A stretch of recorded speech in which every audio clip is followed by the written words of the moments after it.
2.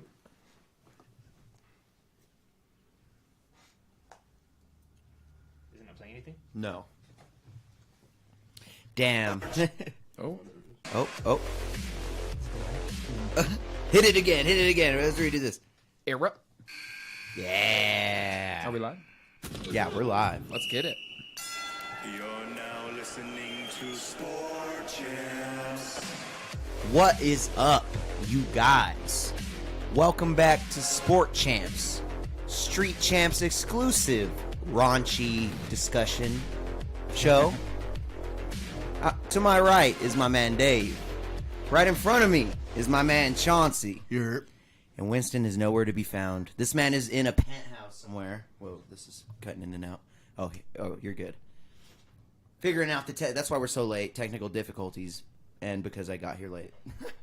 But Winston's supposed to be here. He's pent up in a penthouse somewhere, Doing the damn doing thing. Winston things. I don't know what else other to say than that, but yeah, this thing is still messing with me. I ain't gonna lie, it sounds weird. Sound good on my end, dog. Yeah. All right, good. That's all that matters. I'll ride one ear out, one ear in. We'll see what happens.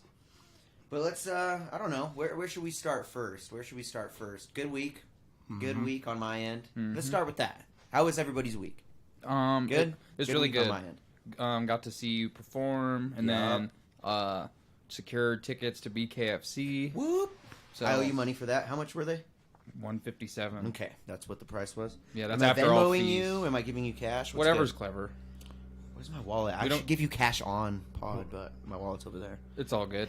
But yeah. So everybody on pod on April 29th, we're gonna go to BKFC 41, I believe is the number. Yes. And that's Luke Rockhold versus Mike Perry. So Luke Rockhold, new signee, that's huge. And then Crazy. The co-main is going to be Chad Money Mendez versus Eddie Alvarez, the Underground King, another huge acquisition by BKFC. I like it. Beck Rawlings, I believe is how you pronounce her name. She's going to be fighting that night, so I'm excited. Other than that, that was pretty much the highlight of my week. What's Hell good, yeah. Chaunce? Chaunce in the cut. I'm doing good. Yeah, I mean, just went to Classic last night to support my boy. Yeah. Went to Twisted Insane, and yeah, it was dope. It was a vibe. And honestly, I think Classic is really taking the music scene a lot more serious because I like that they put like the little stage that was right there. Yeah. That was like on there, and I like that. It was more interactive with the subs. fans. And, It is. It's yeah. right there. Yeah, I like that. Hell yeah, man. Good week.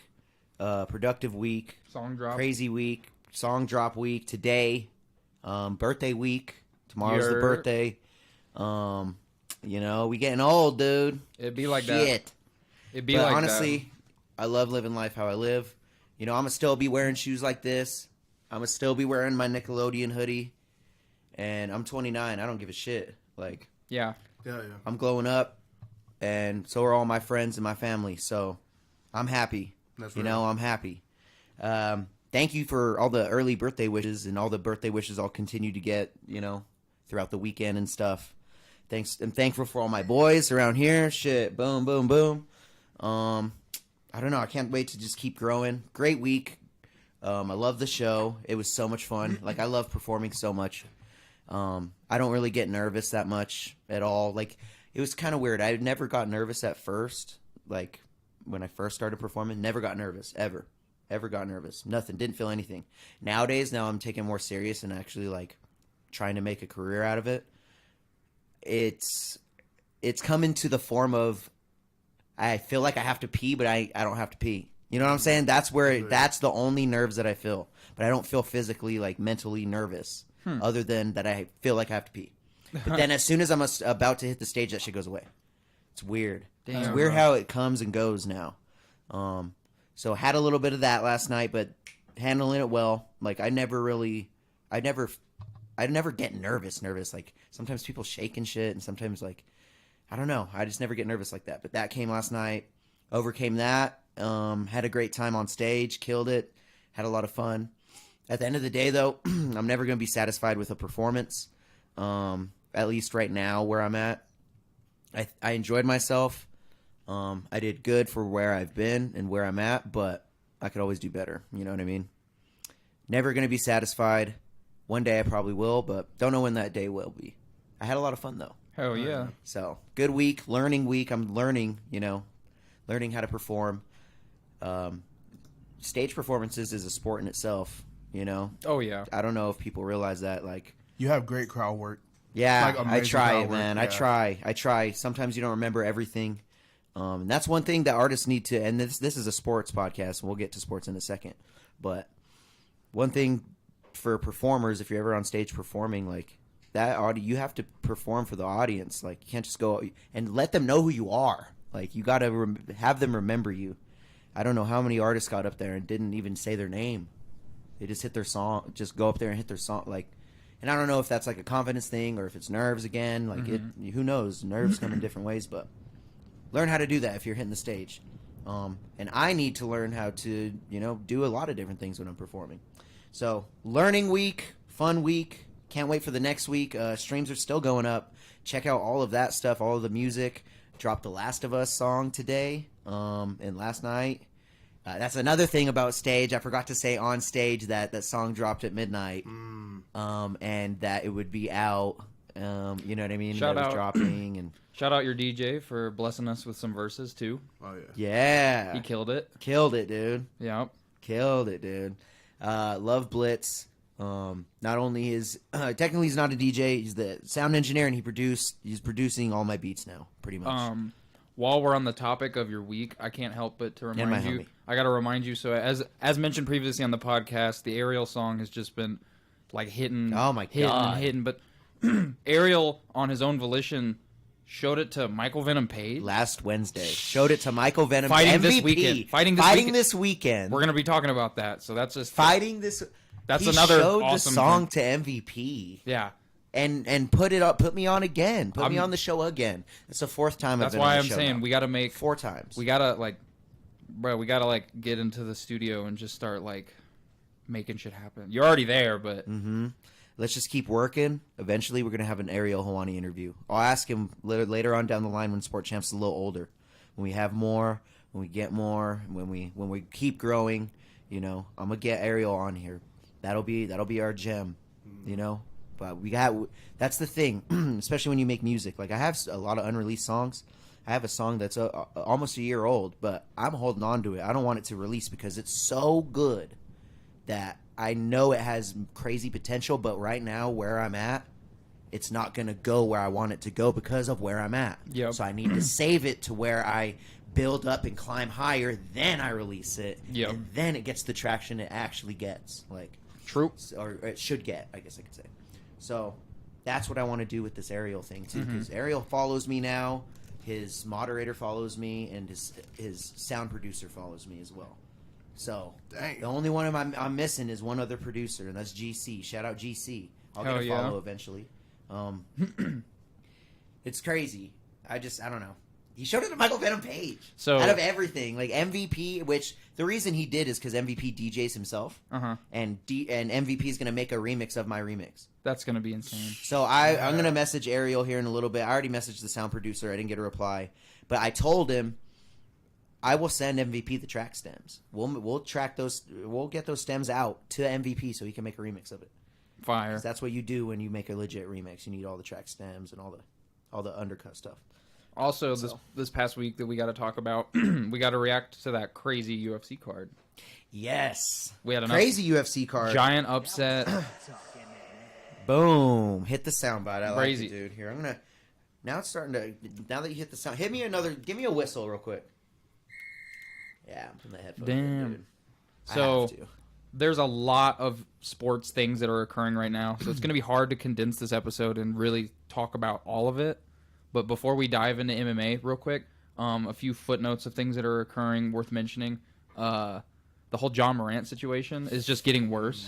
Crazy. So he allegedly, in a pickup game, fought a kid and then flashed a gun. That was already alleged. Now it's coming out that some high school kid at a volleyball game his sister was participating in called his sister a bitch, and then he allegedly fought the high schooler and went to the game. All kinds When was that? that's just now coming out, that information. And then on top of that, When did that go down though? Prior. I don't know the exact details. I was just seeing this on Twitter this morning. But Jaw gotta chill. Jaw, as we all know, pulled a gun, or like not pulled, but flashed a gun on IG Live while he was in Denver's own Shotgun Willie's. Did y'all know that's where that happened? We were supposed to go there for my bachelor party too. We never went. There's a hilarious bit on Shannon Sharp talking about all the good food that all these different joints have. Is Shotgun Willie's have good food? I don't know. He referred to Diamond Cabaret, Shotgun Willie's, a couple others. Mm-hmm. I've been on the outside of Diamond Cabaret before. That tells you a lot.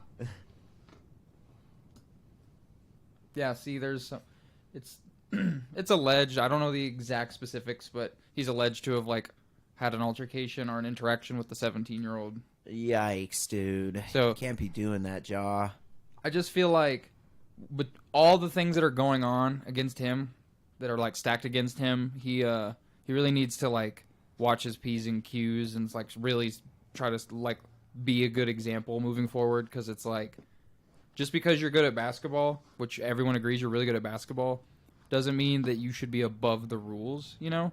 And if these are the actions that he's like, the types of behaviors that he's really like doing, then I don't think it's really fair for all the players that like grind their hearts out and don't do that type of behavior to have to be one behind him in a lineup because he's just so happens to be really good. You know what I mean? Yeah. It's kind of a moral. Did he get suspended? How many games is he suspended? He got suspended, I think, like 2 games, but I think he's taken like a leave of absence from the team right now because of all these things that are occurring. I mean, you got to let it blow over.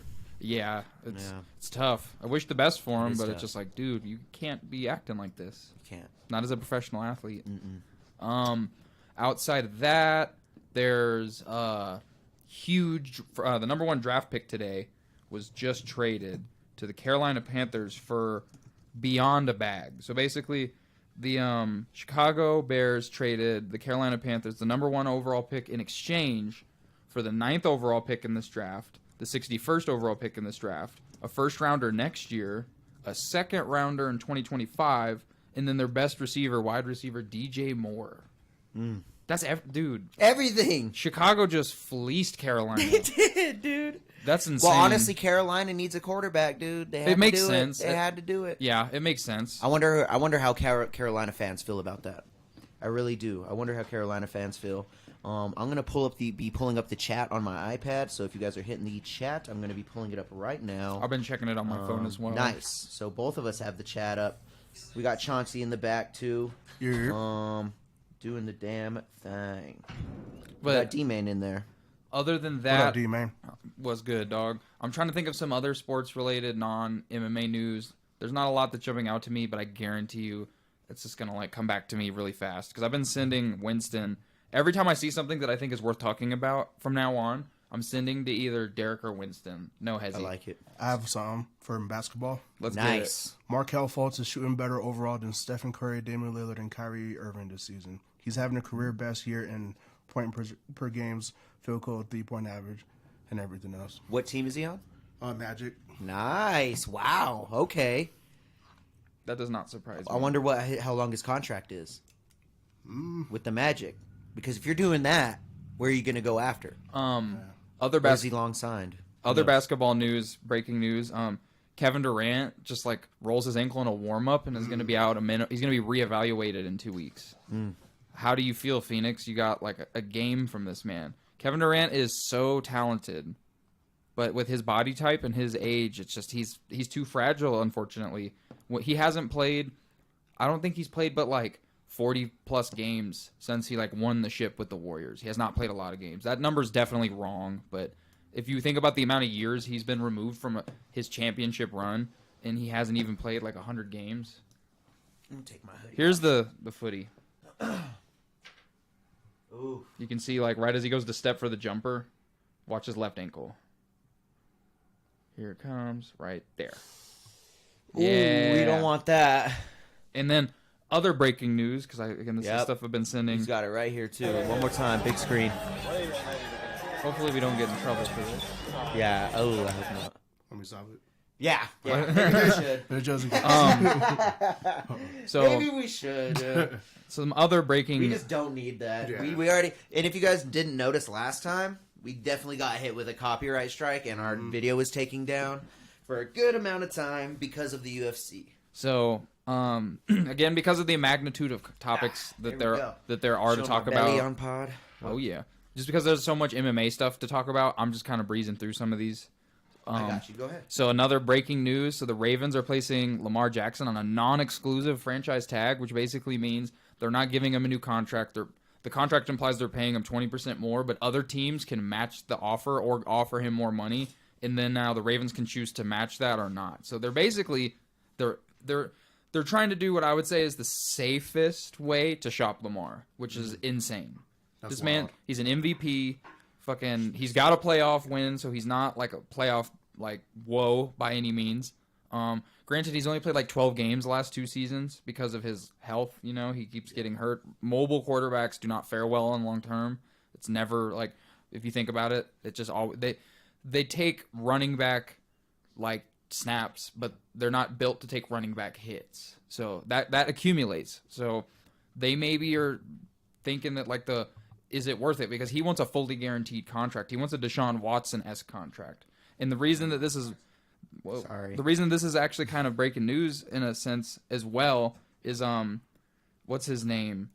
Daniel Jones agrees to like I want to say it's like $160 million 4-year deal. And so like if you think about his numbers, you look at Daniel Jones' numbers, other than getting real hot at the end, he hasn't really produced much, and he's getting a big contract. That being said, they have not had good weapons for him to use. They've had Saquon, and like that's it. They got rid of Evan Ingram. Sterling Shepard was probably their best receiver, you know? So if you think about it, Daniel Jones has never really had a wide receiver one. So it's hard to judge what he's capable. But same respects, like Lamar had Hollywood Brown, but Hollywood didn't like how that was a pass or a run first offense, and he's a wide receiver. So he wanted to go play with his buddy in Kyler Murray and go to Arizona. So he has to be traded. So that was like the best receiver they had, and now they lost him. So now it's just Lamar and their tight end Andrews. Oof. So that's all nuts. My homie B-More is grim right now, if he's hearing this. Yeah. Other breaking news: former NBA star Shawn Kemp was arrested following a drive-by shooting in Washington. What is going on right now? Nah, for real. Bro, the simulation is cracking, bro. Yeah. Oh my God, we got a lot of violence in the sports realm lately. And again, these are all the things that I'm sure there's more that I have neglected to mention this episode because like a considered lock for the NCAA men's basketball tournament for March Madness is Mizzou, which is the first time in a long time they've been to that tournament, so I'm extremely excited for them. Calvin Ridley got reinstated. For those who don't know, Calvin Ridley bet $1,500 on a game once he was already eliminated or whatever, and because NFL players can't bet, he got a 1-year suspension. I wonder how he got caught. How do you get caught? I'm not sure. I wonder if the sports book reported him. Snitch. Like, I don't even know. Regardless, they're not allowed because it's considered like insider trading because they have knowledge that other people don't have, being participants in the league, you know. So that was huge. Other than that, NFL Combine was over. We got, like, the Chiefs didn't franchise tag Orlando Brown Jr., which everyone thought that they would, but if we franchise tag him, we would have paid him like $20 million, which meant the year after that, he's not going to take less than that. So he's a free agent. He can go shop. He can go beyond whatever team wants to pay him that bag. I really honestly think he's going to get the bag because despite allowing a lot of quarterback pressures, he had a pretty good playoff run, and that's the type of sample size that they're really going to, like, magnify because they're like, what does he do under pressure? So I would love to retain Orlando Brown Jr. It's sad. Same thing, we cut Frank Clark because that had to clear cap space. Frank Clark, number 5'5", you are a dog. I'm forever going to be a fan of yours. It's just, this is the business That side. always hurts, bro. It's the business side of football, bro. That's what's hard about The buying Broncos- jerseys too, bro. The Broncos are shopping Cortland Sutton. What? Yeah. Crazy. Bro, it's Yeah, because I don't even want to get into that. you got Jerry Jeudy. It I just, don't even want to get into it's it. what I'm saying. Like, there's so much random sports things that are going to be occurring outside of combat that would like are right now. So like we're going to cover like the draft as we get closer to it next month. That's going to be huge. It's in Kansas City. I can't wait to see who takes what. Chiefs got like a bunch of picks. Broncos have got not so many picks because the Russ trade. Thanks, Russ. Nah, Let's but ride. honestly, I think a lot of shit is changing. We're in the player. A lot of shit is changing. We got a new coach. Yep. And he's changing everything for Mr. Russell Wilson. Mr. Russell Wilson doesn't have a nice little office anymore. Doesn't have his parking spots? 7 parking spots anymore. He's getting treated like a normal fucking human being on a team again. He's not being pedestaled as better than the team. Which is good. We need that shit. But you know what else we need? Running back. A fucking running back and a pocket passer or an actual pocket pass. Like, you know what I mean? He has to roll out to fucking pass. Yeah. So you got to do a lot of different shit for that offense. The only thing that you have working in your favor for Russ is that you guys had Nathaniel Hackett last year, who is legitimately considered a potential worst coach of all time. If you're just going to call play calling, he never called plays outside of like I think college or something. We had to count the time for him.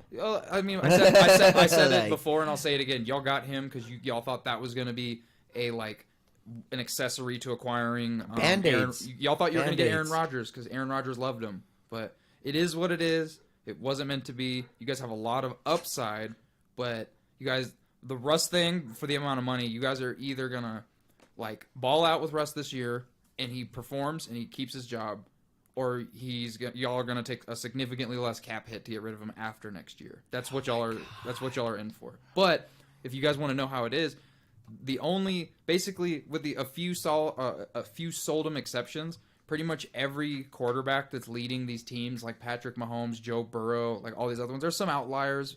All the ones that are competing in Super Bowls for the most part are all taken in the top 15.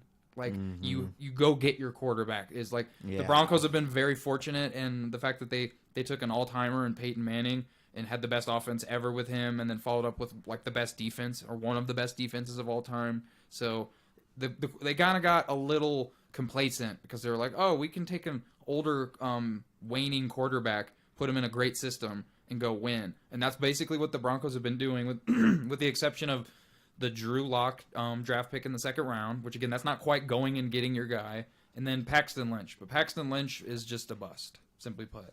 How do y'all feel about Sean Payton going to Denver? He's an offensive guru. If you look at what he did with Drew Brees' career in NOLA, he took Drew Brees and then made him a household name, and then now he's an all-timer. So as lame as this sounds, other than chemistry is not something that it's something you have or you don't, or that's something you establish and then you build upon. Chemistry is a locker room thing, something that I've never been a part of, but I can just speak to coming from teams that have drafted and promoted within. So it's if you guys can get chemistry, that's the only excuse now that's holding you back compared to last year. Last year, the only thing holding you back was poor coaching, and the execution on the coaching was just atrocious. So now you don't have that excuse.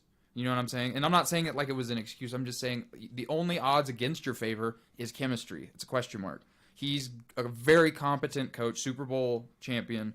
I guarantee you your offense will look better. I just think it may be a year before we see it. I'm not saying I'm just completely question marked around Russ. I think Russ is on his way out, but I'm not. The way he played the Chiefs, he looked like a fucking dog. If he can play the way he played the Chiefs for 14 games, he's gonna put up numbers. So it's I can see it, but I can also see it on the opposite. So fuck. Will he cook? Sean Payton won't be the reason he doesn't. I just wanted to say and add on to that, we are way better off than we would be with probably anybody else in the NFL than Nathaniel Hackett. So, what you know what I mean? It's kind of slim pickings, coaches. They're slim pickings right now. And I believe you guys have been. I think you got Vance Joseph as your DC again, who was a former head coach. He's a good defensive coach. You guys always had good defensive-minded coaches. Yeah. It's the Broncos' defense has always been a powerhouse. So I mean, you're picking them up every year in fantasy football. I know that. A lot of people, yeah, they're picked up. So, other than that, there's not much that I'm aware of. I wanted to end on that, though. I hope we pick it up next year. Looking forward to next year's football. Oh, same. Fuck. If you think we won a Super Bowl in a yeah, same Super Bowl champions. Chill out with your Chiefs lanyard, bro. We won. Dude. We won the Super Bowl. I'm staring at a Chiefs lanyard right now. Yeah, I bought that at Arrowhead. Yeah, you did. Of course you did. When we beat the Raiders. Oh yeah, good shit. That's good shit. Yeah, everyone. Yeah, the whole AFC West mutually agrees. I obviously want the Chiefs to win, but if I could have one team every year go like 0-17, it's the Raiders. Oh, yeah. Like, no hezzy. Yeah. Like, No hez. it's as lame as it sounds. Like, the AFC West has always been like one team has been head and shoulders above the rest. Practically, it was the Broncos for like my whole teenage to like later years. You know what I'm saying? And then the Broncos when we were younger in the John Elway days. The Chiefs weren't shit my whole fucking life. And then we got Andy Reid. Culture changed, and like Andy Reid took a 2-14 Chiefs, and then we won a wild card playoff game with Alex Smith. First playoff game that we won since I was 2 days old with Joe Montana. Yeah, that's what I'm talking about. So that's what a coach can do for you. Facts. And Andy Reid's an offensive guru. He is, Sean- dude. He's an Great all-timer. coach. He's an Great all-timer. coach. Seriously. Yeah. I think he's the second best coach ever behind Bill Belichick. But I love his. What I love about Andy Reid, love his build, love his mustache, dude. He looks like a coach, man. Mustache. Looks like a coach's coach, And he's the fucking the Bro. glasses. Come on, dude. he wore Supreme Air Force Ones to the combine. I hate this guy now. Honestly, no, I'm just kidding. I'm just kidding. No, I'm just kidding. Exactly, all timer, bro. Yeah, he's got the second most. All these other schlub, freaking loser coaches, step over. Pull up Andy Reid for me, please. He's got the second most Look playoff at wins. drip, dude. Ever. I call him Bandy Reid. That's my dog. Yo, There's a hilarious meme where it shows like when Woody goes like this and you see like how it says Andy on his foot, yes, but instead on the ground it just shows all the rest of the AFC West because it's implying that Andy Reid owns them hoes. hell yeah. So and he does. Andy Reid looks like the guy that hits the barbecue like all the time. This man's in a the legend. Summer. All the time in the summer. Yeah, see. Oh, Chauncey's trying. You got it. There you go. Yo, he is on the boat all summer. Bet. Andy Reid, dude. Come on. Look at this guy. How can This you guy's not, awesome. How can you not love Andy Look Reid? at this guy's awesome, dude. How can you not love Andy Reid? Seriously. No, He he's looks a like he vibe. fishes all day. He's a beast. No, he's dope. Roast him real quick, Dave. What you got? No. Did you see him pause? I can't roast my mans. You can't roast your mans? No. Look I at that. Look at that hairline, though. You can't roast the hairline? I mean, when you got rings, who gives a fuck about your hairline? Boom. You just roasted me. Okay. All right. You ride for your team, dude. I get it. Yeah. Funny Dave's all, footnote. fuck off. Funny footnote. The Broncos, for years throughout college and up until now, was held and like rubbed in my face. Like we got 3 rings. The time we had just 1 from like back in the day. We got What the fuck is that? That's a bike with. Okay. So, but I'm like, Sounded crazy. I'm like, I was like, are we getting attacked? What is happening? That's fine. We got 3 rings now, dog. We just met the It Broncos. sounds like a demon, does it not? Yeah, it sounds kind of wild. oh, it's a Well, whole. it's a few of them. That's why. Oh, it's a whole brigade. Oh yeah, they mobbing right now. Reminds me of South Park. It reminds me of South Park, right? Ooh, Kimosabe, big ballin' is my hobby. But honestly, let's put a pin in what you were just about to get into. Let's pin it real quick. Let me go off a little bit. We, as content creators, as podcasters, aren't get. That ain't good. That ain't good. Something is going down right now. Yeah, it's good for real. Yo, why is there so many nice old school trucks now? Oh, now there's a guy with a Dodgers flag. Fuck the Dodgers. The guy had a Dodgers flag. You're in Colorado. Pueblo. What are you doing? I'm so confused. All right, Sorry. We're getting this like. is Pueblo. Oh, there goes another. Oh my. Those don't look like cops. Those look like private security. Really? Regardless, you guys. Sorry for the interruption. We're just getting like a whole. I thought we brigade were of getting cars. bombed for a second. So, whoa, back up, ZZ. Get out of here, chick. Dude, Yeah, those are this all. is just too much. Come on, Pueblo. Let's. Can we? Oh, ZZ, what are you doing? Oh my god! Now ZZ's jumping on top of the. She walks. past Yeah, the she's fucking trying to Zoom. see the window. She's like a dog. That's great. All right. Sorry Let's reel it about back. that. No, you're good. Let's reel it back though. I want to get it off. We're not getting the rub, dude. One thing I'm gonna bring into. So this isn't really sports related. I'm sorry, y'all. So we know. Everybody here knows the mayoral or mayoral. Is that how you say it? Candidacy. Yeah. Is that how you say it That though? sounds right. Mayoral. Regardless, mayoral. We know our homie Deryk's running for mayor, right? one thing that pissed me off about that news article, and he kind of already went on it on the last video. If you haven't seen the last video, go check that out. And I'm not even going to explain it. I'm not even going to say the chick's name. Don't really care. But our local newspaper is known for putting our locals on, right? I mean, I don't know about you, but I've made some movement around this goddamn city. And your boy ain't never got no rub. There's been a lot of people that have moved around this city that have not gotten the rub. That have done even more than me.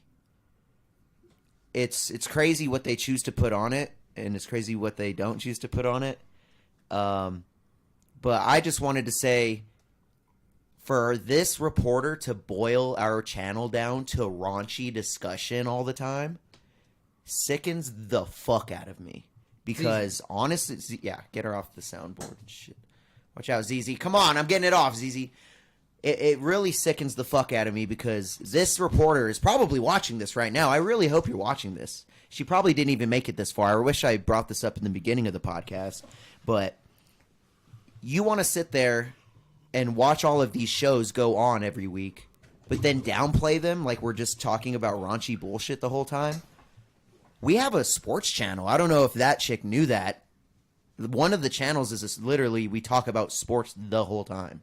It's me and Dave keeping it pretty clean the whole time, talking about sports. So where's our rub for that too? Are we the only sports news? I guess we could call ourselves a sports news outlet, right? I suppose. Are we the only sports outlet or sports talk outlet? It's more sports talk, kind of, right? Yeah. We're the only one in Pueblo that actually is doing something, that is actually on a real channel that has real numbers. Excuse me. It's really crazy the rub that we get and the little boiled down bullshit that we get when our friend is just trying to do something for our shit town.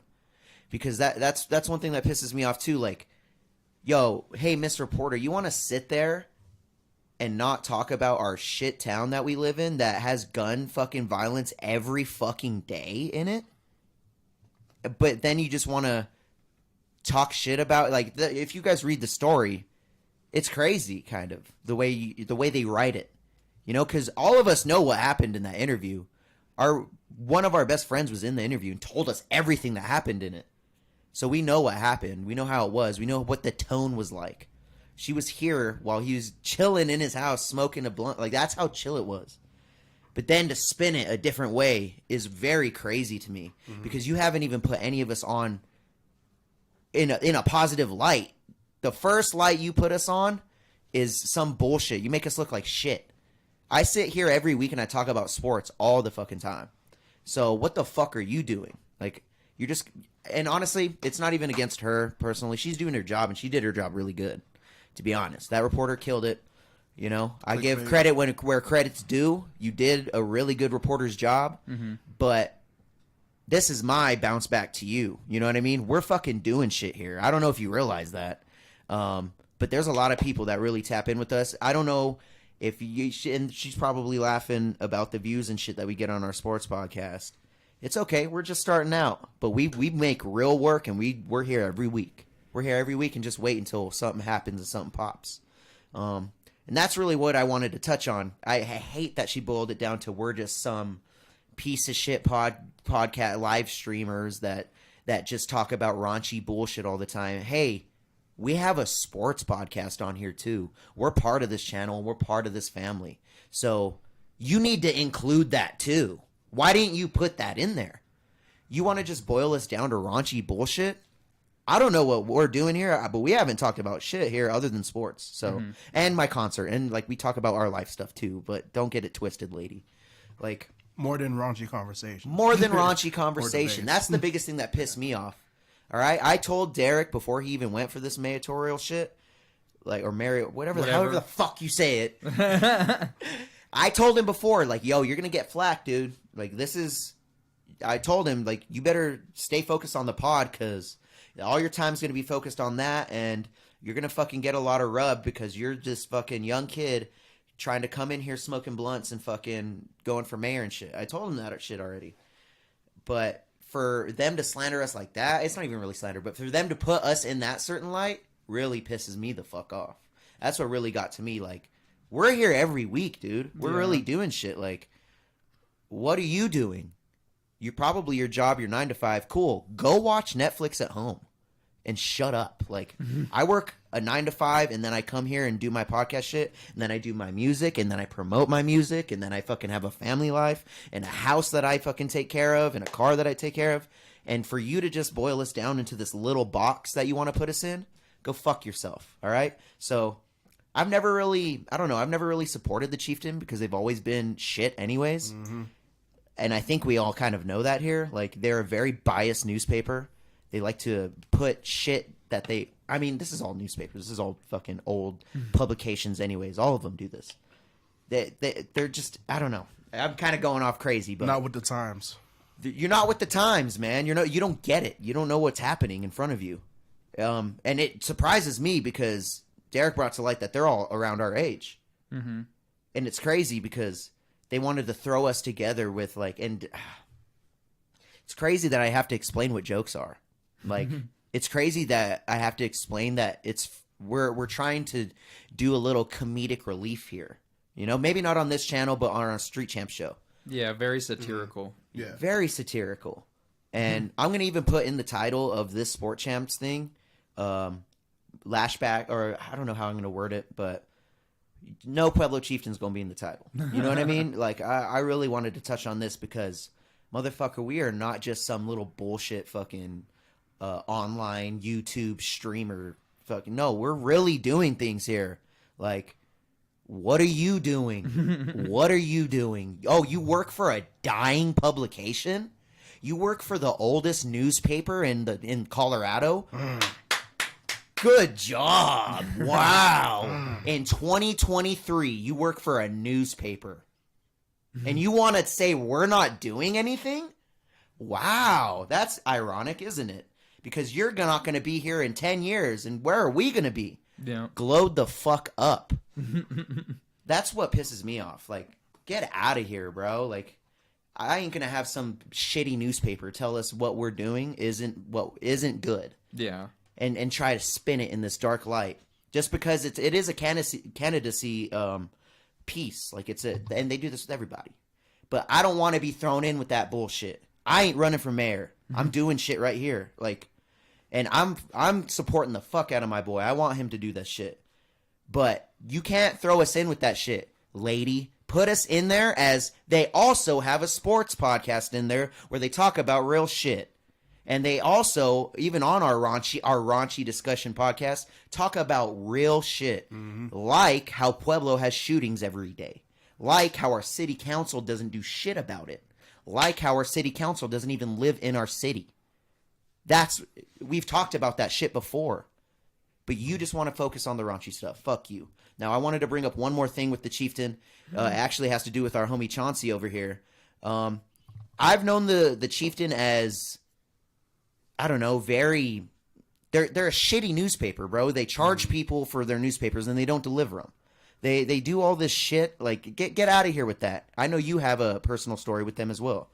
So basically, my gripe is the way they would like to present their newspapers and to grab attention and to really marginalize different And they people. did it with the headline of our boy. Yeah. So basically, one of my cousins, he died from a fatal drunken accident while driving.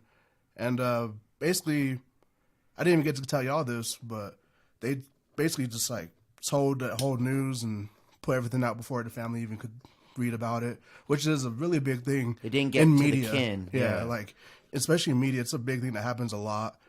But that, and they also tried to say that he was under the influence when he really wasn't.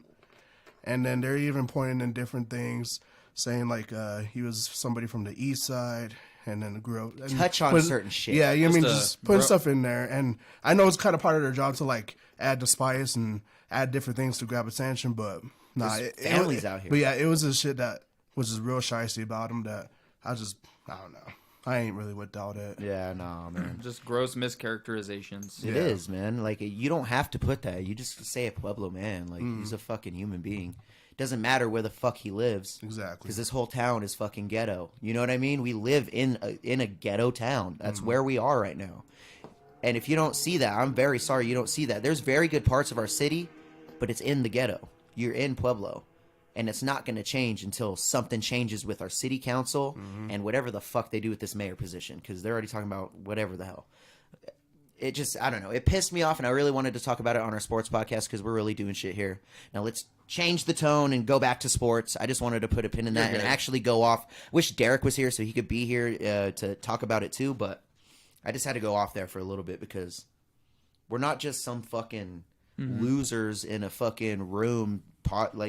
No, man, we're actually trying to do stuff, and you're going to be dead in 10 years. 5 years. 5 years. I give you 5 years. How many subscriptions do you have? You know what I mean? Yeah. How many just... Come on. Yeah. Do you even... We have 1,500 subscribers that tap in. Do you even have 1,500 subscriptions in this town? Probably. Because it's folks. a big... Yeah. Oh, there's a lot of old folks in this town. Probably. But fuck you. that ending insult didn't work very well. Now, you want to hit us with that MMA soundbite? Yeah, hit us with the MMA soundbite, man. All right, so I think we should react to that UFC card. Let's react, dude. I have it pulled up right here. So the one that just all the happened. way to the early prelims, and it was a good ass card. I didn't start watching until probably shortly before the main card. I was watching on my phone. I'm I don't know if there's a preliminary fighter that I'm really anxious to see because of having witnessed them fight before, I will watch. But I'm kind of a fair weather when it comes to those because it's if you start watching in the early prelims and end of the main event, you've been watching for over 5 hours. It's a lot. It's a chore. It's a lot. I have to multi-screen and do other things so that I'm not burnt out. Because when you get Oh, really? No, I'm saying when you get a card full of decisions. Yeah. That'll burn me out. You know what I'm saying? It will, but honestly, This was good. not. It was good early prelims. Yeah, man. Let's get into it. I tapped in for the Esteban Rivovics and the Luik Radzhabov fight. I was toward the mid-second round when I actually started watching. It was on my phone because I was out and about. But I still was cognizant, still was watching it. And yeah, we started off with 2 decisions back-to-back. The first decision went to Radzhabov. I did terrible with that one that time. Luik Radzhabov. That is the guy who won the first decision for the first early prelim. That was in the lightweight division. Right after that, we had a bantamweight decision win for Farid Basharat. 10-0 now. 10-0 for Basharat. And, right now we have... Oh, sorry. We had that in the bantamweight division.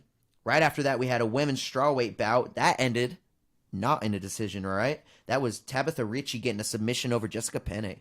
Jessica Penne really kind of falling off a little bit. Poor How thing. about you? I know. Every time I think of her, I think her feel bad. her most notable highlight, which is unfortunate to say this, was when or was it Holly Holmes who kicked her and then she put her hand up, or was that Jessica I? That was Jessica I. Okay, forgive me. So I was gonna say her. Every time I think of them, because they have similar names. Who was that? Who dropped Betch Kohea and she did the same thing? She waved. While she was sitting on the ground. That was Holly, I believe. It was Holly. Regardless, I'm conflating a lot of fights. Forgive me, but head kick knockout highlight reel when you're not the one throwing the head kick is not good. Yeah. A little long in the tooth. It is what it is. I mean, 8-1 Tabitha Ricci getting that sub in the second round, 2 minutes and 14 seconds. Right after that, we had a bantamweight fight. Cameron Simon took a decision win against Mana Martinez. It was a good fight. I actually watched that fight very closely. Really good fight. And I was hyped to watch it. So here's where I tuned in. Right here? Because this was part of my bet. Nice. This was part of his bet? I don't know. I don't believe... I had a big bet, and I missed 2 legs. I was say I'm not sure if we hit our parlay, but I know my leg of the parlay there. I hit. Did not hit our parlay. Because we had basically a double-double with 12 rebounds for Jokic. See, I wish... We need Winston. Wish I had more money so I could actually fucking bet our parlay. I legit only have I bet $3 last weekend. Okay, you know what I mean. And when I had the $3, I make a giant parlay. Just so, if it hits, then I actually have money.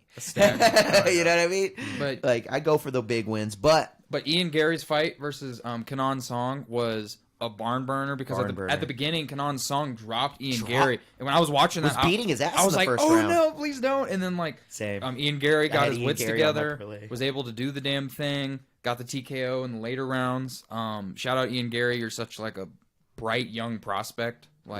His striking is just nice. He's the whole package. He doesn't quite have the intellect that Conor does on the mic, but he has the accent. So I think that's like an easy sell.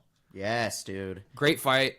That was definitely worth like tuning in at that. I was fight. excited as fuck when he got the finish because if you bet for Ian Gary in that first round, After you know he how much got dropped, money you would have made? Yeah, if you after he got dropped and he went into because he lost that first round. He lost the first round. That for could have sure. been like a 10-8. It could have been a 10-8. Song was bringing it to him. So if you bet, I guarantee that line flipped. So if you bet him at plus money and then got him in that, imagine what that line was for second round finish for Ian Gary. Well, it was third. In the first. Oh, it was a third round? Yeah. Yes, it was a third round finish. So if you would have bet, yeah, that still would have been good. Third round finish, that would have been Those odds would have been an even better odd dicey. than the second round. Wow. So moving on into the card. Moving on into this prelim. Going all the way down to the bottom, we had So that one's like, that was the canceled fight. Cody Garbrandt was supposed to fight Julio Arce. So instead, yeah, and we'll talk about his a little bit. He fought after this. First, though, we got Julian Marquez taking a loss to Marc-Andre Barriat. Now and, that's Julian from Factory X. Now, before we even mention the unfortunate fact that he lost, I want everyone who watched that card to take a note when Julian Marquez was fighting between rounds, and he's got it. They need to take note because there was a familiar face who was cornering a Julian Marquez, and it was our dog, Jacoby.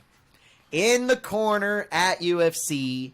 He's gonna be like I said, expect that man in the UFC banner in the near future. He's gonna be in the UFC. He cornered a dude so Julian Marquez, if I'm not mistaken, was a part of the James Krause gym in Kansas City, and then when he had to disband because James Krause did his whole nonsense, his betting nonsense, he went to Factory X, and that's where Jacoby trains. Yep. So seeing Jacoby corner him is as lame as it sounds. Jacoby was on UFC camera on a John Jones fight.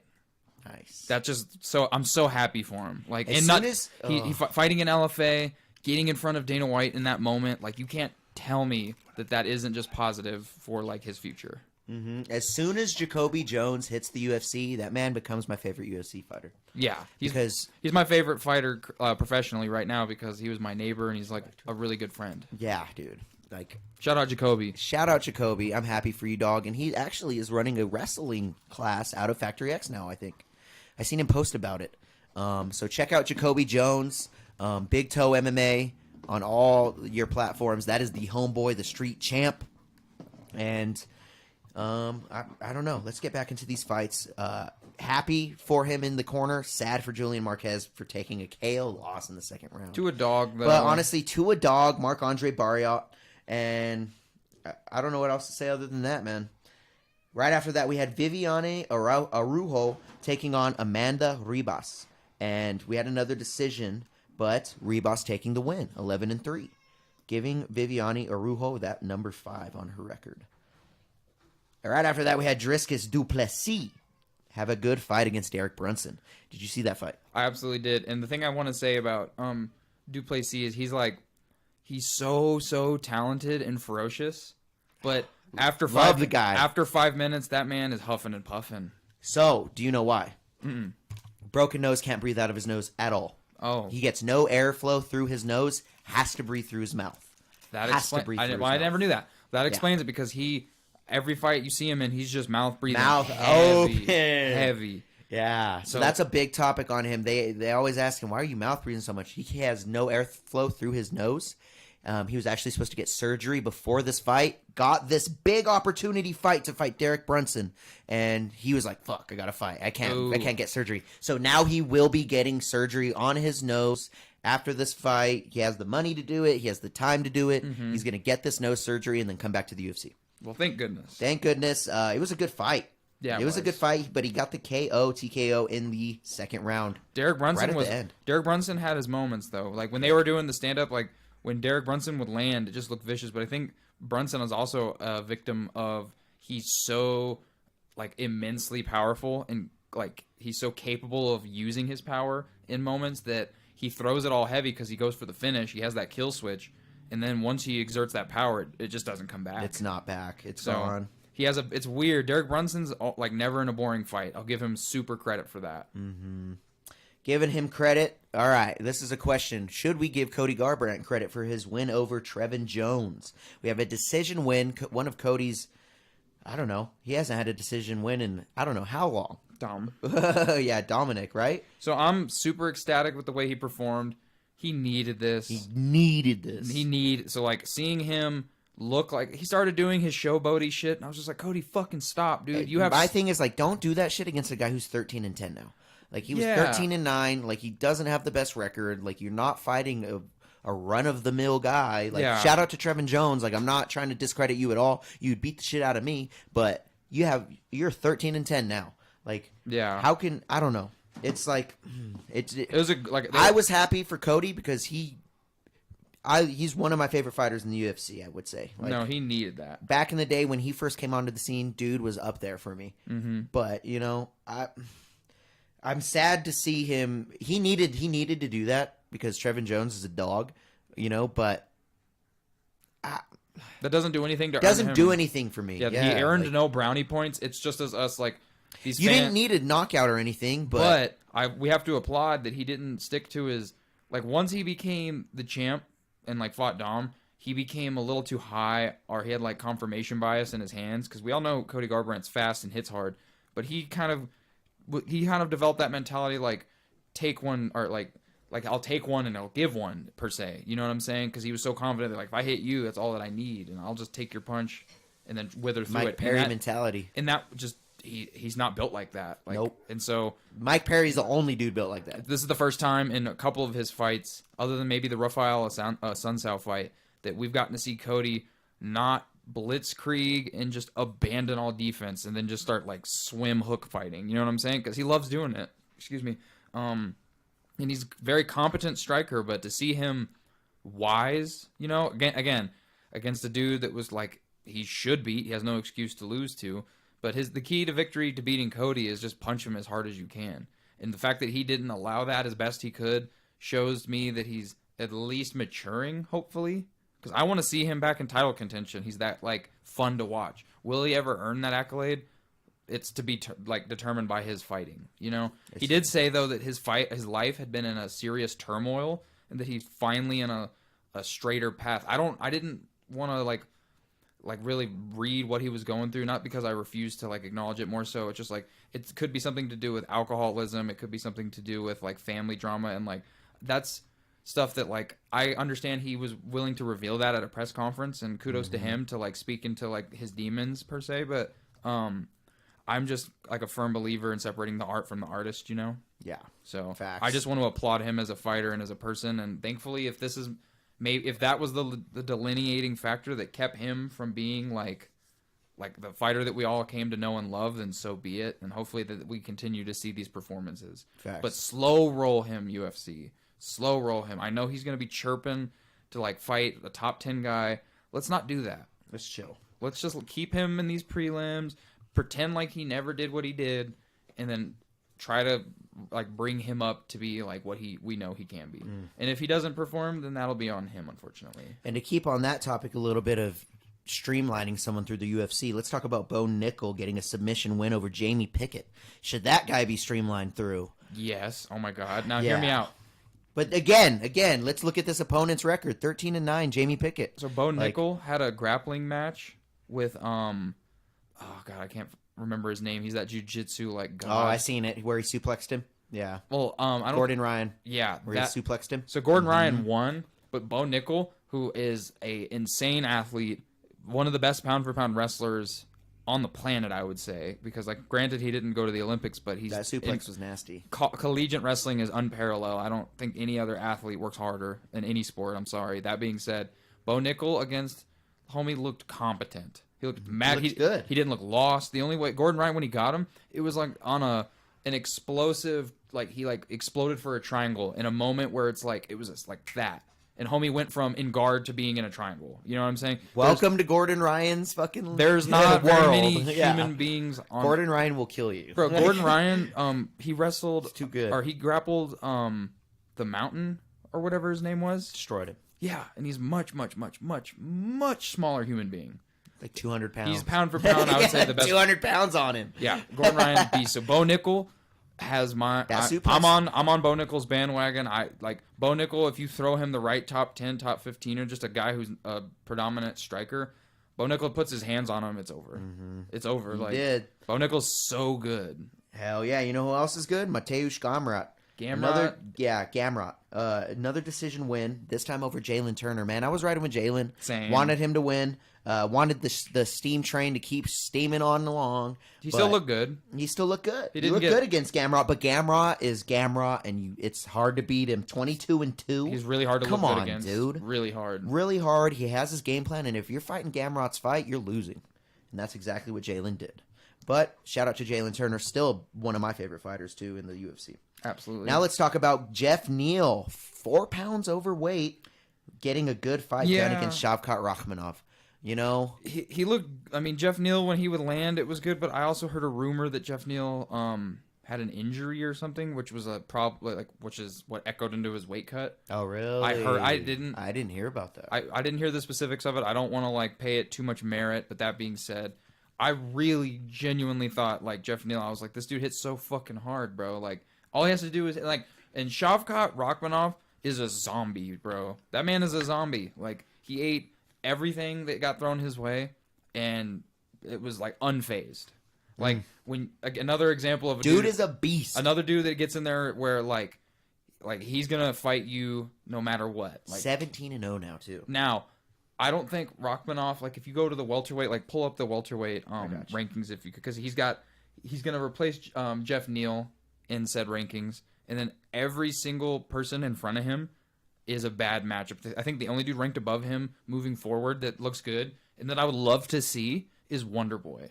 That would be a great fight. Wonderboy. Stephen Wonderboy Thompson coming off that epic fight with Kevin All Holland. right. We have Leon Edwards as champion. We have Kamaru Usman, number 1. They're fighting, so that's Colby obviously... Covington, number 2. I'm sorry, Rakhmonov is not going to beat Colby, in my opinion. Colby's way too polished. Yeah, he's too polished. Who's next? Hamzat Chimaev, number 3. He's big. He's too big. He's a fucking middleweight. He's not beating a middleweight. To put a pin in that too, Hamzat would beat Colby in my eyes. Same. Bilal Muhammad, number 4. He's not beating Bilal Muhammad. Bilal Muhammad. He's too polished. Heed my words. If Bilal Muhammad is the next title contender, and I think if it's Leon Edwards, Bilal is, because they fought the eye pokes incident. This would be a rematch. Bilal. He's our new. I think Bilal is on a freight train to be a champion. Facts. I genuinely think he's one. When the way he beat Sean Brady shocked me in a way. I was like, dude, you out Sean Brady, dude. I have such respect for Bilal Muhammad. He's so he's one of the Benail. He's the Benail Dariush of that weight division. He beats everyone, and he doesn't get the credit. In 5th, we have Gilbert Burns. He's fighting Jorge, but regardless of him fighting Jorge, Gilbert Burns is beating Rakhmonov. I'm sorry, he's so big. I disagree. Actually, just because he's so big doesn't mean he can get it done. But you see what? Okay, so Rakhmonov just fought Jeff Neal. Again, MMA math doesn't work. This isn't the same fighter even. But we just saw who did he fight? The guy I saw at Gilbert? Alpha. Yeah, I'm trying to think. Gilbert just fought Chimaev. No, he fought. No, he has one fight after that. Black fighter fights out of Denver. Forgive me, I'm bad with names. I took a photo with him. Neil Magny. Yeah. So Gilbert literally took Neil Magny down instantly and just babied him. But I mean, Neil Magny's not even a top 10. Rakhmonov is sitting at 6. He deserves to be there. I really think Rakhmonov would take a real good fight against Gilbert Burns, man. I just think everyone above him who doesn't have a fight, he loses to. Yeah, because everyone we think that you think Gilbert would be a good fight. I agree Gilbert with the or top. Hayes. I agree with the top 4. I think Rakhmonov would lose fights against Kamaru, Covington, Hamza, Bilal on a full camp, no problems. I think he's losing that fight. I think Leon as well. But when we're talking Gilbert Burns, I think Rakhmonov can actually put up a fight against him. Won't say he's going to beat his ass. But I will say Rakhmonov can win that fight. Again, okay, so if Usman fought Rakhmonov, I think Usman would own him. I'm just putting it lightly because I think Usman, even regardless of that, all of these guys are bigger than Rakhmonov, physically. That's what I'm saying. So Usman fought Gilbert Burns, and Gilbert Burns dropped him, put up a great fight at first, ultimately lost. So what is Rakhmonov gonna do that Usman didn't do to Gilbert Burns? Mm-hmm. That's where I'm at. Again, MMA math does not work. Styles make fights. Forgive me, but That's just how I'm imagining it. Like, I see you. What they've seen and what they've done. I see you. We'll put a pin in that. Let's talk about the rest of these rankings. 6, Shavkat Rakhmonov. He took 3 spots up, so he's now sitting at number 6. Under him, Stephen Wonderboy Thompson, Jeff Neal, Sean Brady, Vicente Luque, Jorge Masvidal at 11. Then we got Neil Magny, Michael Chiesa, Jack Della Maddalena, and Michael Ferreira. So he's going to get, like I'm saying, he's going to get Wonderboy or Brady, but Sean Brady might have had like a snapped-ass nose when he fought Bilal Muhammad, so we'll see how recovered that is. Those are the only fights I can make. Him fighting down doesn't make sense, but you can't convince me that you don't earn brownie points fighting Sean Brady. Yeah. That's true. It's so true. Rakhmonov's in a pickle. He's in a pickle, but he's at next. 17-0. He's next. It's just it's will you rise to your occasion? We're gonna have to see what the matchmakers do with him. All right, let's talk about these last 2 fights. Upset. Then we're gonna have to like steamroll through the rest of this content because we're getting a little late. But let's talk about Valentina Shevchenko getting submitted by Alexa Grasso. So in the 4th round. So. What? I wouldn't. There's no amount of money you could have convinced me I would have bet that this fight ended in a late round submission by Alexa Grasso. Just either way, if you would have told me to bet late round submission either fighter, I would have been like, no. I would have said it for Valentina. I think I know. I thought this I didn't expect it from Alexa. I thought this fight went 2 ways: Valentina winning by like her KOs that she's more than capable of, or Valentina just putting on another like 25-minute masterpiece. That's what I thought we were in tune for. And Alexa Grasso walked out and hit her with a 1-2 that said, "Fuck that." Like that first 1-2 that she hit that's possibly the hardest I've seen her get hit since Nunes for sure. Yeah. Like her whole head bounced. That made Valentina's approach change entirely. She instantly had to. It did. She went from "I'm a superior striker in every way" to "this bitch just hit me twice." Good. Like hard. Good. My head bounced hard. So like I say it. She was tagging her. Alexa bro. Grasso was winning rounds. Maybe yeah, not winning a decision. I don't think she would have won the decision. I honestly think Valentina was winning more rounds. I think so too, but round 1 went to Grasso in my heart. Yeah. And in my heart. Not because of those 2 punches, but I think like she brought it to her. This, like, dare I say it, this is the biggest female upset since what? I wouldn't say quite the Holly Holmes. I say the Amanda Julia Pena for sure. Because the Holly Holmes versus Ronda was like still the biggest. Shocking. Still the biggest. Shocking. Yeah.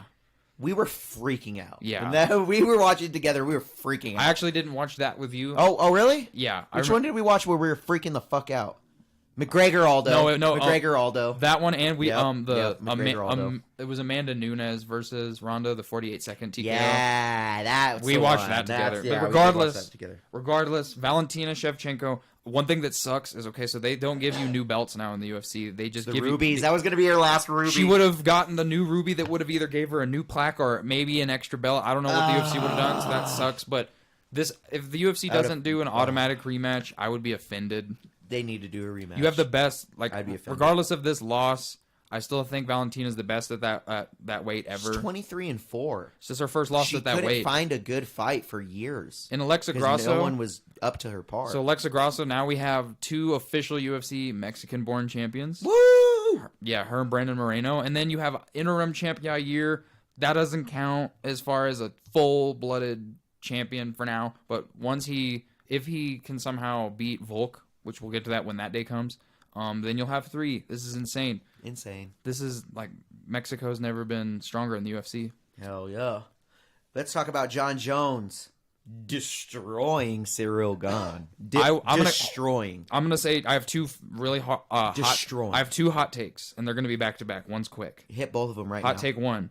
That was by far the easiest fight John Jones has ever had in the UFC. I don't think it's a hot take. I think it's fact. Not even questionable. That's a fact. It was the easiest fight he's ever been a part of. That was oh my goodness. Second take. This isn't a hot take, but this is just my honest opinion. John Jones, 1-on-1 versus any human being in the history of time in a fight is the favorite. Any human being. You think so? This is no longer a pound for pound question because you say like, is Volk pound for pound? But like Volk couldn't fight a dude who like weighs 205 pounds because Volk doesn't weigh. But the idea of pound for pound is pound for pound. Yeah, but I'm saying I'm not calling him pound for pound anymore. I'm calling him the best fighter. I'm not putting him in the like. This isn't a pound for pound comparison because like Volk wouldn't be the favorite against Tyson Fury. John Jones in a fight against Tyson, not a boxing match, a fight. In a fight. Yeah, in a fight. John Jones is the favorite against any human being on the planet ever. I could agree with that. I could agree with that. There's not one dude that you can put other than maybe my only star asterisk maybe is a prime Cain Velasquez. And that's Prime it. Cain would That's take it to him. That's the only one. I mean, we're gonna see with Stipe. Where's the prime Cain? We don't have that. We're gonna see. So, We'll see with Stipe maybe, You know? but I genuinely think that John Jones. I've said it before and I'll say it again. Is the best fighter to ever live, and he's now that he's the heavyweight champ, which he didn't need that fight to solidify this opinion. But now that I've seen him at heavyweight at least one time for that tiny little sample, we didn't get a lot from it. Yeah, we didn't see damn near anything. But point being, I still confidently think John Jones versus anybody ever in a fight, he's the favorite. Prime Mike Tyson, Tyson Fury right now, Francis Ngannou right now, anybody, literally anybody. I would love to see those odds of Francis Ngannou. Any human being to ever live that you think is a badass in a fist fight, John Jones is a favorite against him. I'd agree. I'm not saying that's not really a hot That's take, not me but saying John Jones would win every fist fight. He's going to be the favorite. He's the favorite against any human being to ever live fighting. Period. Yeah. Put him in front of anybody. Like, I don't care who it is. In a fight, John Jones is going to beat him. He's the favorite. I don't care. Beat him. All right. We have that new heavyweight champion, and I'm excited to see who he's going to fight next. And that man is Stipe Miocic. That's now. I talked about this last pod, and I'm gonna reel that one back too. This is the biggest fight in UFC history. This isn't close. I'm not gonna say it's gonna do the biggest numbers. That might be your hottest take. I'm not talking. This will have this isn't gonna be a Conor Khabib card. That's the biggest card ever, and then it was a Conor Nate 2 card. Those are the biggest cards in UFC biggest history. fight. And then one of the ones before that was a recent one, and then it was an Izzy fight, I believe, if I'm not mistaken. And then below that was like Brock Lesnar at like UFC 100 or some shit was the biggest UFC. Yeah, that's how sparse the draws are in UFC history. So I'm not talking draws, but you have the best fighter to ever live in John Jones versus the only man to ever hold 3 heavyweight belts. I see you. Yeah, you have the heavyweight. You have the heavyweight goat, and nothing will ever dispute that for me. Stipe could get the same shit that Gon just got, and he's still the best heavyweight. Jones. Now, if Jones holds that belt and retains it 4 times, he's the best heavyweight of all time. And you ask me why is it 4? Like, no UFC heavyweight ever held the belt 3 times ever until Stipe, and he did it against DC twice. That is not a chump. If it wasn't if John Jones never lived, DC is John Jones. If you ask me, DC did basically the same damn thing, simultaneous. So he lost to John Jones, and we all know that. But dude, crazy. John Jones and Stipe. It's going to be intense, dude. I can't wait to talk about that more, too. But we have to run through this next UFC card that's happening tomorrow. Yep. We are live right now on a Friday. Tomorrow night, we have a card going down. UFC Vegas 72, I believe. One of those numbers, 70-something? Something. Vegas something. It's Merab Dvalishvili versus Piotr Yan. That's going to be crazy, and we'll get to that in a second. Let me run through the rest of these fights real quick, and then we'll kind of touch on the main card more. But let me just run through these unless we have something to say about one of these fighters. First fight on the card, we have Tyson Nam in the flyweight division taking on Bruno Silva. Good fighter with Bruno Silva. Right after that, we have women flyweight bout against Ariane Lipski taking on JJ Eldridge. Know both of those. Ariane Lipski, not hard on the eyes. Yep. Dave shouting it out. Right after that, we have a bantamweight fight. Victor Henry taking on Tony Gravely. Gravoli. Is it Gravoli? It looks like Gravely or Gravely. It's spelled like Gravely. Oh, I'm just an idiot. Me too, though. I think MMA people pride themselves on being able to pronounce names, even though the truth is we all don't know. How about this? Cedricus Dumas, 7-0, taking on Josh Fremd. Nice. Right? Both good names on these guys, huh? Right after that, we have a bantamweight fight. Rafael Assunção, 28-9, taking on Davy Grant, 14-6. I think Dude has more wins than this guy has fights. Rafael Assunção, I imagine, is going to retire soon. I don't know what his fight contract looks like. I don't know what his headspace looks like. Last time I saw him, Cody Garbrandt grabbed the cage and then just wished him goodnight. So you're a savage. I mean, that was a knockout of the year candidate for sure. It was. It wasn't, but it was a candidate. That's what makes us love Cody Garbrandt. You know what I mean? But shout out Rafael Assunção. You're a dog. You've been doing it for a long time. You remind me in a lot of parallels to like Charles Oliveira in the sense that you win a lot. You've not been as relevant as you've quite deserved, but you're just a beast, a Brazilian dog, bro. Shout out to Rafael Assunção. Facts. Shout out to these two fighters, too. Heavyweight bout. Carl Williams coming off the Dana White Contender Series, going in to fight Lukas Brzezinski. Yeah. Yeah. Brzezinski. Nice. Carl Williams 7-1 against Lucas 8-2. Gonna be a good fight, heavyweight bout. Let's see what happens, man. Let's see what happens. All right, getting into the normal card, the main card. We had a lot of canceled fights for this card. We did, but I will say that this is a card between 2 UFC pay-per-views, and typically when you have 2 UFC pay-per-views, the fight night is like kind of like scraps. It's not as good or as entertainment packed as far as like contenders are concerned. Some of them are sleepers though. That's the thing. This card is impressive. I'm honestly shocked UFC has this great of a card between 2 like gnarly pay-per-views. Facts. Hong Kong to you too, person. We got a light heavyweight bout. Victor Petrino 7-0 taking on Anton Turkalj. Turkalj. Turkalj. Nice. Turkalj. Turkalj. Right after that, we have Mario Bautista getting back in the cage. Bantamweight bout against Guido Canetti. Know that guy. Right after that, Saeed Nurmagomedov. We got a Nurmagomedov hitting the cage again. There's 2. One of the how do you pronounce it? I always butcher it. Nurmagomedov. Yeah. There's a Nurmagomedov fighting. There's actually 3 that are fighting this weekend. One is his cousin. Another one, or I think 2 are his cousins, and then one is not related to him, ironically, but. Interesting. These Dagestanis. They're all doing it at the same time, man. He's taking on Jonathan Martinez. I think Martinez is out of Factory X, isn't he? I'm not sure. That sounds familiar. I think Jonathan Martinez is out of Factory X. We're going to have to confirm that. Let me try and confirm that right now. Jonathan. So the other, I'm not confident saying the last name of Khabib. The other one that's fighting is Usman in Bellator, which is actually taking place tonight. The only 2 fights on that Bellator card that we previewed last week that are really worth mentioning that I'm looking forward to is MVP versus Yamauchi. That should be great. That's the co-main.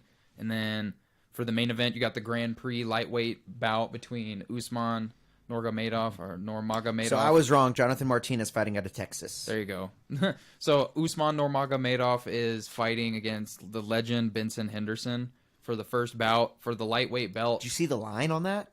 It's probably not even funny. Very disrespectful to Benson. Yeah, it is what it is. Benson's a dog. I don't think he'll win. He's so long in the tooth, but I wouldn't put it past him. Yeah, I could see a split decision win for Benson Henderson. Benson's real, he can point fight, and I don't know if Dagestanis are prepared for point fighting. They're just. I think he might be able to stuff a takedown pretty damn good. We're gonna see, and if Benson's leg kicks are nasty. We'll get to that in a little bit. Let's reel back to this card though. Saeed Nurmagomedov, Jonathan Martinez, bantamweight. Nikita Krylov right after that at a catchway against Ryan Spann. So the fight that got canned last week or the week before, sorry. Yeah. And it ended up being the Andre Muniz fight was the main event. Yeah, they bumped that up. So this is now they brought it back. This is a fight that I'm very much looking forward to. Catchweight, maybe they're doing that to be a little bit more lenient because of the time frame and how homie got sick, so he probably had to load up on liquids and stuff. Krylov being the one who got sick, so hopefully this one doesn't get canned again. I doubt it will. This is a veteran Krylov, 29-9, more wins than Ryan Spann's record, 21-7. But after the way Ryan Spann after his last victory, bro, I think he's on the cusp. I think he might knock out Krylov. Yeah, I think he might knock him out. But honestly, Krylov can do it too. We'll see what happens. Right after that, though, we have another heavyweight fight because aren't those guys fighting at heavyweight normally? Light heavy. This is a catchweight. Oh, it's light heavy. My bad. Well, we have a heavyweight bout right after that. Alexander Volkov taking on Alexander Romanov. That's going to be a banger. Definitely bet for that to not go the distance on that one. I don't really know who I'm taking to win though. Volkov for me. You got Volkov? Mm-hmm. Again, another fighter, more wins than the other fighter has fights. Mm-hmm. These guys are veterans. Granted, these aren't referencing their amateur careers. There's a lot amateurs aren't exactly the same, and the talent that you're going to gauge on an amateur scene isn't necessarily the same. No. But there's a whole litany of amateur fighters that accumulate over 30 wins before they go pro. It's true. So, who knows how many fights these guys have. Let's get on to this main event. Petr Yan taking on Merab Dvalishvili. So this fight has huge question mark implications written all over. Did you see what happened at the weigh-in? Mm-mm. Got a little Jan got a little chop to Dvalishvili. Like he put his hands on He it hates their at whole the weigh-in. He hates that whole fight camp because that's Aljo's fight camp. Aljo's fight camp. Yeah. So, Merab got pissed too. There's a huge question mark on this fight, and there's a lot of things to be considered. So the first question mark is we kind of know the UFC hasn't confirmed or announced it, but we all know that Henry Cejudo and Aljo are currently training to fight each other. And if Merab Dvalishvili wins this, the only dude that he could really fight to get closer to a title shot is Sean O'Malley because he's the #1 guy right now. But Aljo has already said on record he's not going to fight Dvalishvili. So do I know if that's exactly true? There could be some actual friendly things at play. So here's what I assume will happen. If Aljo wins, Aljo included. If Aljo wins and Merab wins, Merab is basically on the title door. But they both quoted that they don't want to fight each other because they're training partners. Do you make Aljo go up in weight? Aljo's already hinted at these weight cuts are killing him, and it's hard making weight. So if Aljo beats Cejudo, who is like a total competent opponent, even though he hasn't been in the cage for a hot minute, if he beats him and goes up in weight, I could see Merab versus like O'Malley maybe or something like that taking place for the... O'Malley would be so pissed if he had to fight Merab. I agree. Merab's the hardest fight in the division. I agree, but you got to think that like Merab can't just go to the #1 contender and just be like, I'm cool with that. So like, let's say when they say they don't want to fight each other, that's just friendly. Let's just say that. And let's say Aljo goes up in weight to humor a double champ attempt, and then the UFC takes Merab and does an interim champ bout. And then let's say there's a lot of let's says and there's a lot of hypotheticals, but just hear me out. If they have to fight because Aljo loses and has to come back and defend the belt, if you have an interim belt Merab versus him, Merab will not only have championship purse because he has an interim belt, he will get pay-per-view points, or he should. He doesn't sell fights like that, though, dude. Can I stop getting called by spam numbers, please? Fuck, dude. I don't know your number. I don't know who this is. Stop calling me. So the reason I think... And then another thing is, like, we have... So, like, what are we going to do with Chito Vera? Right. Chito is, if you ask me, it's illogical that he's not ranked above Sean O'Malley because he beat Sean O'Malley. That's another conversation for another time, though. Let's stick to. I'm saying what's this fight, going on. the implications of this fight are going to have really question mark implications as to who's getting the next title shot and why. Facts. There's going to be a lot of arbitration that's going to take place, and when the UFC decides he's fighting, here's why. That whole division is a mess, to be honest. Yeah, sadly. It is. That's the only reason I mention it being so significant. Let's get onto this Bellator card, though. We have that UFC card going on tomorrow night. We have the Bellator card going on right now, actually. Prelim started 20 minutes ago. As you watch this live, if you're watching it live, Bellator is on right now. So let's talk about this first prelim fight that just went down. Theo Hogg taking out Adam Wamsley via guillotine. 3 minutes in the first round. After that fight, we got Laird Anderson versus Rogelio Luna. We have Julius... Jesus Christ. We have Julius Gelakis taking on... Bear with me. Dovletzan Yagshmimuradov. Forgive us. The names are like... You try and read that. The very bottom one? Yeah, this one right here. Julius Anglikis versus Dovletzan Yagshmimuradov. Wait, It's hard, dude. It's Yagshmimuradov. I hope he wins just because his name's hard. Yeah. Facts. Wow. Yeah. Forgive me. Forgive us, dude. It's really hard. Right after that, we have Khalid Murtazalev taking on Tony Johnson in middleweight. We have Josh Hill taking on Cass Bell in featherweight. Enrique Barzola back against Eric Perez in bantamweight. Eric Perez, former UFC standout. Yep. But then, I think Barzola used to be in the UFC as well. For whatever reason, Eric Perez just stopped fighting in the UFC. I don't know why. Something happened. He's a beast. Right after that, we have Michael Venom Page, the homie who heard my song this weekend. Or this last week. Taking on Godi Yamauchi. Yamauchi's a dog. He's a dog, dude. We might see Michael Venom Page have a really hard fight in front of us. It's going to be like Michael Venom Page doing his discombobulating head movement shit. Yeah. And then Yamauchi's so patient. It's so patient. Right after that, we have Valentin Moldavsky. There we go. Valentin Moldavsky taking on Linton Vassell. That should in be the heavyweight. That's going to be a good one. Yeah. I bet that one ends. before the Final buzzer. bell. Yeah. Right after that, we have Tafik Musayev. Musayev? Yes. Musayev. Musayev. That's pretty good. Tafik Musayev taking on Alexander Shabili. And then let's talk about this main fight. This is the one that we really want to talk about. So the Usman Nurmagomedov. Is it his brother I think or cousin? So one of them that's fighting this weekend is his cousin, and I think it might be Usman, and then Saeed is not his cousin, or it's like I think that's what it is. Don't quote me on that. Yeah. They're all Dagestani. They're like, all murderers. Nurmagomedovs. This is the Khabib of Bellator. That's what they call him. And like he's killing it. I don't. Okay, maybe this is a hot take, but I think he's the best dude in that gym now. Now that Khabib's not competing. Now you might say, what about Islam Makhachev? And to that, I can't disagree with you. I have no rebuttal to Islam because he just keeps winning. Can't say anything bad about him. But this dude is I think that he's gonna fight out his Bellator contract and then squeak his way into the UFC. Squeak. Like, unless he likes the money he's making, because if he wins this tournament, he's going to get $1 million purse, and the UFC's not going to give him $1 million for that belt. So, didn't you say there was one fights too this weekend? Not one. That tonight, if I'm not mistaken, is the PFL regular season.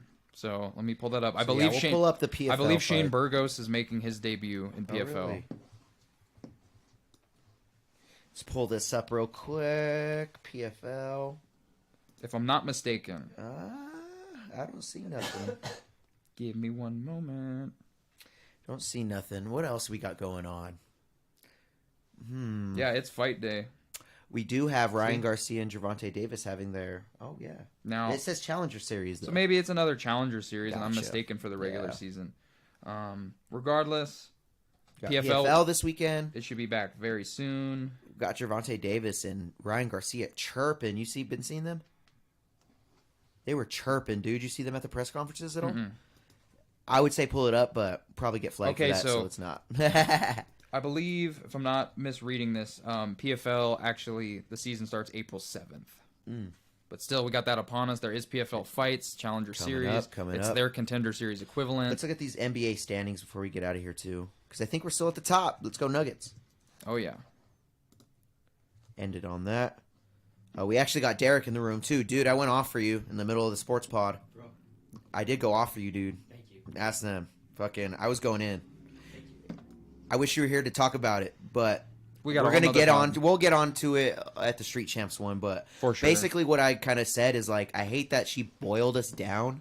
Mischaracterized us. She mischaracterized us. She's like, oh, all they do is this raunchy bullshit. I don't know about her, but we put out a sports podcast every week. Yeah. Like, we do actual serious shit. Like, I don't know what the fuck she's going to be doing in the next 5 years, 10 years. She's probably going to be looking for a job. She's working for a dying industry. Good luck. In 5 to 10 years, we're going to be glowing the fuck up. So, you know, whatever. We do this, but videos. Yeah. Like, good luck. But I just wanted to touch on that because now you're actually, like, chilling with us in here. So now, if you look at the standings Look here. at that. So the Nuggets are killing it. Killing it. Yeah. Let's go, Nuggets. Let's go, dude. 46-20. Come on, man. Nugs Look at that. 0.697. So Look at that. Nugs are killing it. Killing and, it. The Kings. Look at that home. Look at the home. 30-5. Crazy. That's a good year to be a Nuggets fan. I'll tell you that. Whew. So the Kings. One thing I wanted to make. Lost though. We just lost. One note I wanted to make about the Kings is they have a new head coach as of this season that I think has been making a giant impact. Second place. The Kings head coach is Mike Brown, who's been the former assistant head coach to the Warriors, including last year. So he's like, Mike Brown had his stint in Cleveland where he didn't mesh well with LeBron. A lot of players say he wasn't like a player's coach per se. It was a bad reputation. He ultimately was able to get into the coaching staff in Golden State, and he's got a couple rings doing so. And so all he did was absorb Steve Kerr and all of the things that like make a team great that you can control. Exactly. And he's applying that clearly in Sacramento. And like I think that has a lot to do with it. And another thing I want to pull up, they acquired the this isn't Kings news. Making moves, bro. The Kings are actually doing it. Surprisingly. And they've been a laughing over the Grizzlies, over the Suns, over the Clippers, over the Warriors. Yeah, the Kings have almost been unanimously like one of the worst California teams historically. Like they've had great teams, you know, like the Mike Bibby years. Like, but that being said, seeing them now, they've always been a team that I've low key rooted for. partially because the Kings in the 80s used to play in Kansas City. So I'm like, any team that played in Missouri, I'm going to like root for you. But I want to say that like part of the tech, in my opinion, obviously they have the most potent offense in the league. That's something to be taken note of. De'Aaron Fox, their like super fast young point guard, has been going off. You got a guess coming in, just so you know. And then Sabonis. Domantas Sabonis. Called it. When you get a European player, that is legitimately the NBA tech right now. Oh, yeah? Sabonis is a beast. No, think about it. You got Sabonis, you got Jokic, you got Luka, you got Giannis. European players is like, for the first time in NBA history, the top 5 NBA players doesn't contain 5 Americans, basically. So right. That's something to be taken note of. It is. The Grizzlies are playing good despite Jaw's antics. They always play better without Jaw, which makes like the most awkward sense. They just play better team basketball. Jaw going crazy right now. The Suns look down bad now that KD's down hurt. bad, 37-29. The Clippers at 35-33. You got the Warriors at number 6. So right now, 34-33. There's like a 3-game difference of all these teams. It's a mix-up right here in this little cluster from 4 to like 9 to like 11, bro. Look, the 11. Yeah, it is to 11. The 11 played seed has 1 or 2 less wins than the Warriors, so it's real close. So let's read it down the rest. We got the Warriors at 6, Timberwolves 7, Mavericks at 8. They're still in the mix too, with Kyrie meshing with Luka pretty well. We have the Lakers at number 9, the Pelicans at 10, Jazz at 11, Thunder at 12. Look at this mix-up. That's pretty crazy how close they all are. 4-game difference amongst like 10 seeds. Wow. And then we have the Trailblazers, Spurs, and Rockets at the bottom. I mean, 15-51 for the Rockets. What is going on? They're tanking. They're in tank mode. They're in the Wembanyama lottery. Let's look at this Eastern Conference real quick, though. How about them Bucks? 48-18. We got the Celtics in second place, 46-21. There's no surprises on this list, right? There's seriously no. The only surprise for me is Cleveland because they're young and they are young. But Donovan, they have Donovan Mitchell. Happy to see him. 42-26. Look at that home ratio there. 28-7 at home. Good day or good year to be a Cavaliers fan. A lot of these other like lower seeded teams, like the Knicks, are mad talented. They got Julius Randle. The Nets don't have anybody, and they're still in the mix though. It's because it's the East. The East is so like the West is top heavy. The East doesn't. Have much. All the teams under this. It's the Heat look past their prime. Yeah, the already. Hawks are the Hawks. Raptors are the Raptors. Wizards, Bulls, Pacers. Look at the Pistons, 15-52, even worse than the Western Conference. Everybody wants that first pick, bro. They do want that first pick, dude. All right, those are the standings. Let's pick our parlay and get the fudge out of here, huh? All I don't know why I said fudge. Shout out fudge though. Like fudge is delicious. Mean, let me see. I don't know if I will have. God damn it, dude! You with the notifications. I know. I just never turned them off because I don't know why. I don't even know. I was going crazy earlier. If Barstool has odds for Bellator. Probably not. I doubt it. So let me pull up my odds real quick. Are you going to bet on a Bellator fight? I want to put that in the parlay if it's possible. But I'll pull it up on FanDuel. One thing I want to mention, another thing, we have the slap fight, whatever, next weekend. Oh, yeah, the finale thingy? Mm-hmm. I haven't been watching. I watched it. It's fun. We got the homie Robert Trujillo. I think that's his name. In it, right? Yeah, he's in a Pueblo local. Yep. Sports. Right. What are you thinking for your parlay, though? All right, let me pull up these. Ooh, they do have Bellator. Let's go. Hold on. Forgot I got to take off my VPN. Fucking feds, dude. Oh, my goodness. Michael Venom Page and Yamauchi is a coin flip. We're looking at a -130 MVP and a -103 for Yamauchi. Damn. God, man. That's the one I wanted to bet on. Oh, my goodness. My FanDuel's Usman is -2,500. And what's Benson? Plus 850. If you bet $1 on that man, takes that as split decision. Bet $1 on Benson, you guys, and if you win, you're gonna win like $85. That's a good win. I seen on while we're talking bets, while my thing is still loading. Ooh, I seen a guy of stuff. on Ariel Helwani's podcast. They put on the biggest hit winners. This dude put a plus 39 million. Yeah, he made like $300,000 on like a $4. Put a $1 bet, hit it, $300,000. He bet like Alexa Grasso's finish, John Jones' finish, like a whole bunch of shit. I saw that. A bunch of crazy shit, dude. That shit blew my mind. He hit that one, and then he hit like a 1.7 million one or something too. It was crazy. Bet $1 on that, won $100 and something thousand. Like I don't know how people do this shit. I honestly thought it was fake. It looked fake. Like, I was like, is this even real? All right.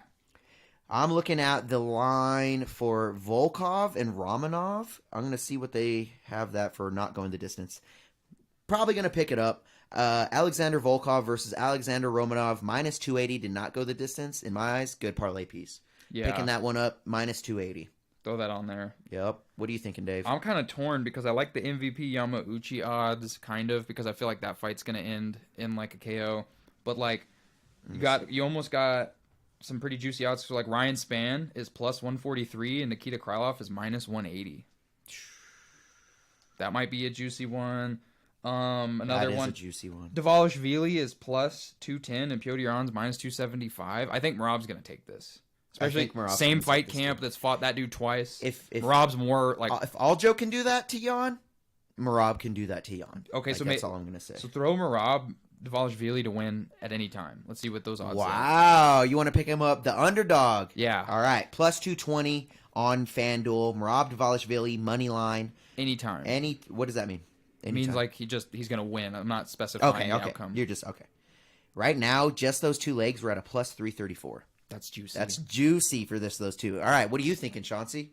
You got a bet parlay piece this week? No, I'm good. No? Not even on NBA? Not even on NBA? Maybe someone to pick up some points? I'm probably just going to go with Jokic again, low-key, but I'll probably go with... Let me read off some stats for you. Steph's back, by the way. So maybe look up some... Steph's back. Yep. They lost on his first So let me game go back. to Denver Nuggets versus the Spurs. We're taking on the Spurs, just so you easiest know. team. Yeah, the easiest team. Right now, you could pick up Jokic over 20 points for minus 270. Yeah, that's good. You going to do that one? Good, yeah. Throw that on Yeah, there. that's goody right there. Minus 270, Nikola Jokic over 20 points. That's an easy That should scene. be a gimme. That's a Any give parlay. me. So we have 3 parlay pieces right here. We have Alexander Volkov versus Alexander Romanov, the battle of the Alexanders. That ain't going to a decision, minus 280. We have Merab Dvalishvili. We are riding with him on our parlay this time, plus 220. Then we have Nikola Jokic, plus 20 points for his game, which is going down tonight at 6 o'clock. So put in this parlay right away. It's happening right now. Happening right now. Actually, it's about to start, so let's put this in right now. Hit it. If you bet $5, you win $24.76. If you bet $10, you win $49.51. That's been our parlay. This has been our episode of Sport Champs. Glad you guys stuck around for all these raunchy discussions. Yeah. And we appreciate you guys. Hella. We are ending this shit, and we're out of here. Go stream the music, too. Just dropped a new song. Go do that. Peace.